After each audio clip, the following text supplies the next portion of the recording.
Silo 17 may have just done something the people running this entire system were terrified of. It survived. And more importantly, the people in Silo 18 now know how it survived. That distinction matters. For most of the series, the safeguard looked almost absolute. If a silo rebelled too far, the system had a way to wipe everyone out. Silo 17 was the clearest warning of what happened when a rebellion crossed that line. Thousands of people were killed, the silo was abandoned, and the survivors were left to believe there was no way around the system. Then Juliette arrived. She found Solo. She learned what happened to Silo 17. She discovered that the safeguard was connected to a physical pipe that could send poison into the silo. And in Season 3, that discovery has become much more dangerous because Lukas and Kennedy have now reached Silo 17 themselves. That is where the situation changes. Lukas and Kennedy were sent there because Silo 18 needed information about the safeguard system. They were attacked outside, and the algorithm told Camille that they had been neutralized, but they survived. They reached Silo 17, contacted Solo, and started investigating the exact mechanism that had nearly killed everyone there. Then Kennedy found something that could be far more dangerous to the people controlling the silos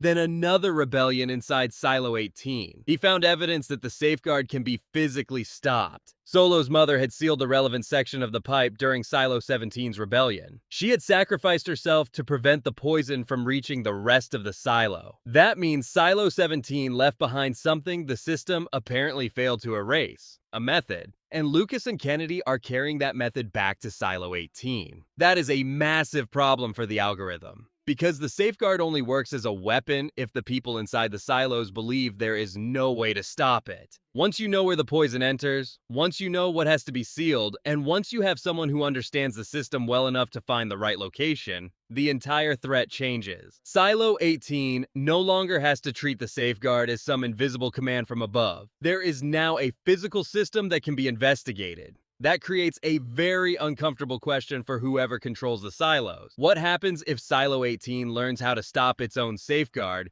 and then tells another silo? That is where I think the bigger story may be heading, because the isolation between the silos was always one of the system's greatest protections. Every silo had its own population, its own rules, its own rebellion waiting to happen, and most importantly, its own lack of information. People could fight against their own leaders, but they had no idea how many other people were fighting the same system. That ignorance mattered. Juliette broke the first major barrier simply by proving that another silo existed. Now, Lukas and Kennedy are breaking another one. They have physically traveled between silos. They have communicated with people in Silo 17, and they are taking information discovered in one silo and sending it back to another. That is exactly the kind of thing the silo system was designed to prevent. Remember what happened when Lukas first reached the hidden area beneath Silo 18? The voice warned him about what would happen if he talked about what he had discovered. The safeguard was presented as the ultimate consequence for revealing information that could threaten the system. That makes the current situation especially interesting. The algorithm has already identified Lukas and Kennedy as risks. It attempted to stop them outside Silo 18.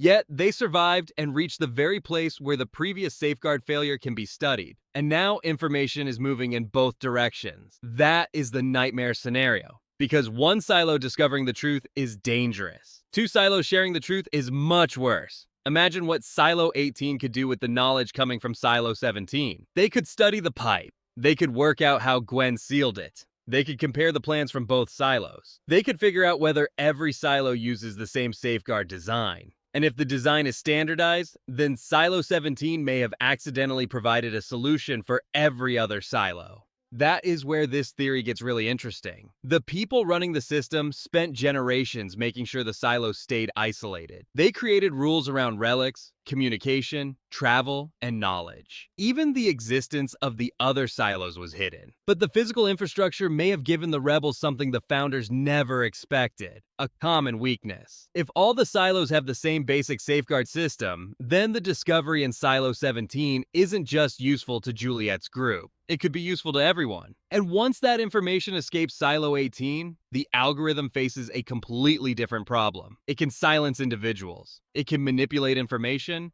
It can threaten a single silo with the safeguard. But how does it stop 50 communities that have suddenly learned they are part of the same system? That is the question I think Season 3 is quietly building toward. Because the next rebellion may not stay inside Silo 18. It could become a rebellion between silos. And there is another reason this matters. Lukas and Kennedy have now proved something even more basic. The distance between the silos is survivable. Juliette already did it, of course, but Juliette was treated as an almost impossible exception. Her journey could be dismissed as a strange event that nobody inside Silo 18 understood. Lukas and Kennedy make that harder to explain away. They deliberately left Silo 18. They crossed the surface. They reached Silo 17. And they communicated with the people waiting there. That means the barrier is no longer theoretical. It can be crossed. The system's greatest rule has been broken in a way that can be repeated. And that could be far more dangerous than Juliette ever was. Because Juliette is one person. A method can spread. This is why I think the algorithm's biggest fear may have shifted. Juliette was dangerous because she discovered the truth.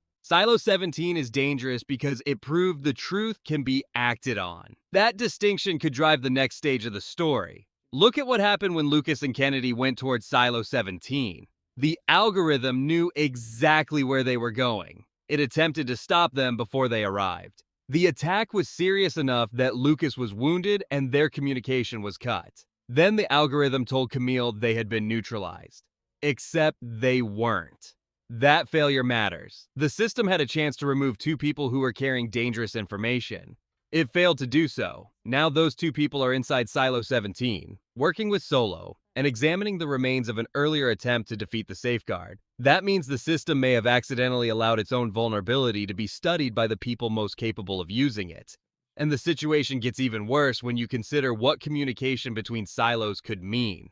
Silo 17 already has people who survived the original rebellion. Silo 18 has Juliette and the rebels. Those groups now have a shared history. They know the same system hurt both communities. They know the safeguard was used against them, and now they have a common technical problem they can potentially solve.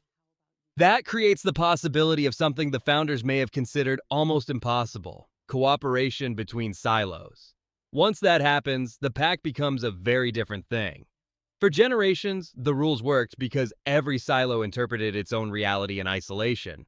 A person questioning the system could be treated as a dangerous individual. But if people in multiple silos compare notes, the contradictions become much harder to contain. One silo might have records another silo lost.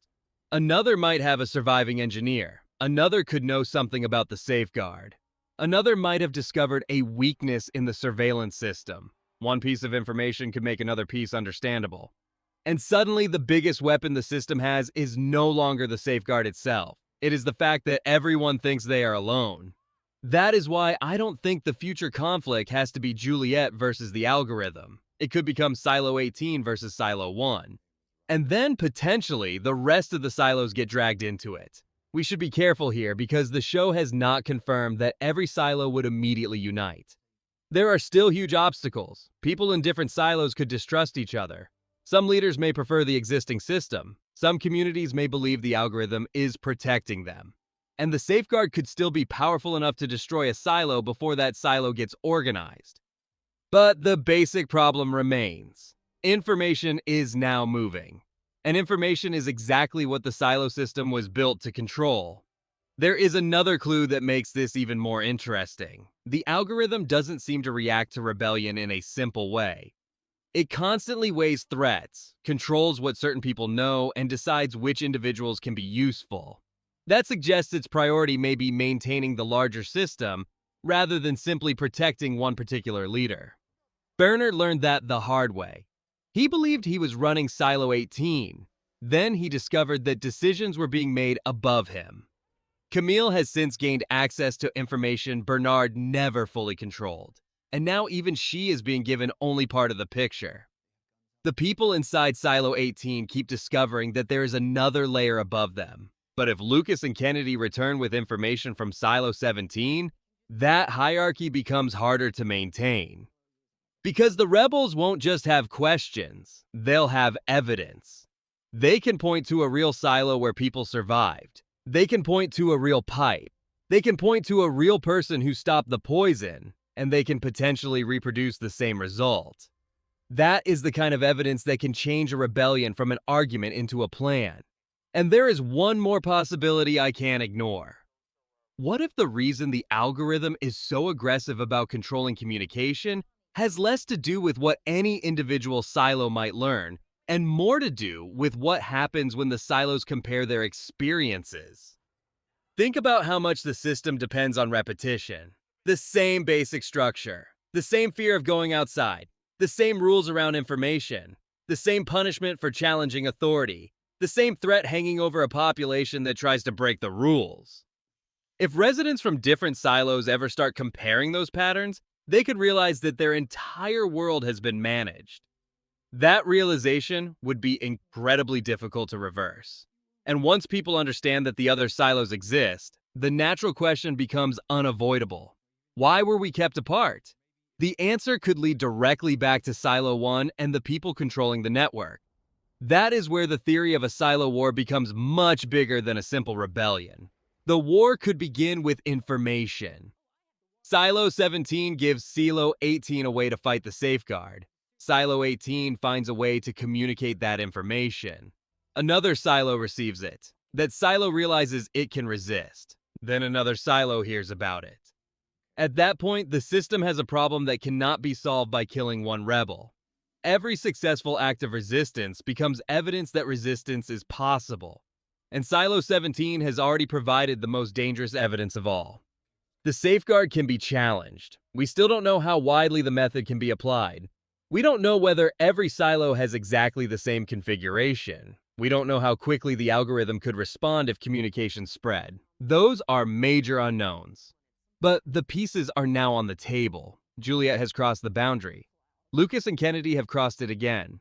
Silo 17 has preserved knowledge of how the safeguard was resisted. Silo 18 is receiving that knowledge. And the people controlling the system are already treating cross-silo contact as a threat. So I think the next war may have already started. There may be no armies yet, there may be no organized alliance between the silos. But the thing that kept the entire system stable for generations is beginning to fail. People are talking to each other, they are sharing information, and they are discovering that the weapon designed to keep them obedient has a weakness. If that weakness reaches even a handful of the other silos, Silo 1 could face a problem it has never had to solve before. An entire network of isolated populations that suddenly knows it is a network. And if that happens, Juliette may become only one part of the rebellion. Silo 17 may have started something much bigger, because the most dangerous discovery in the entire series may be the simplest one. The silos were never truly separate. They were only kept separate, and now people are learning how to cross the distance.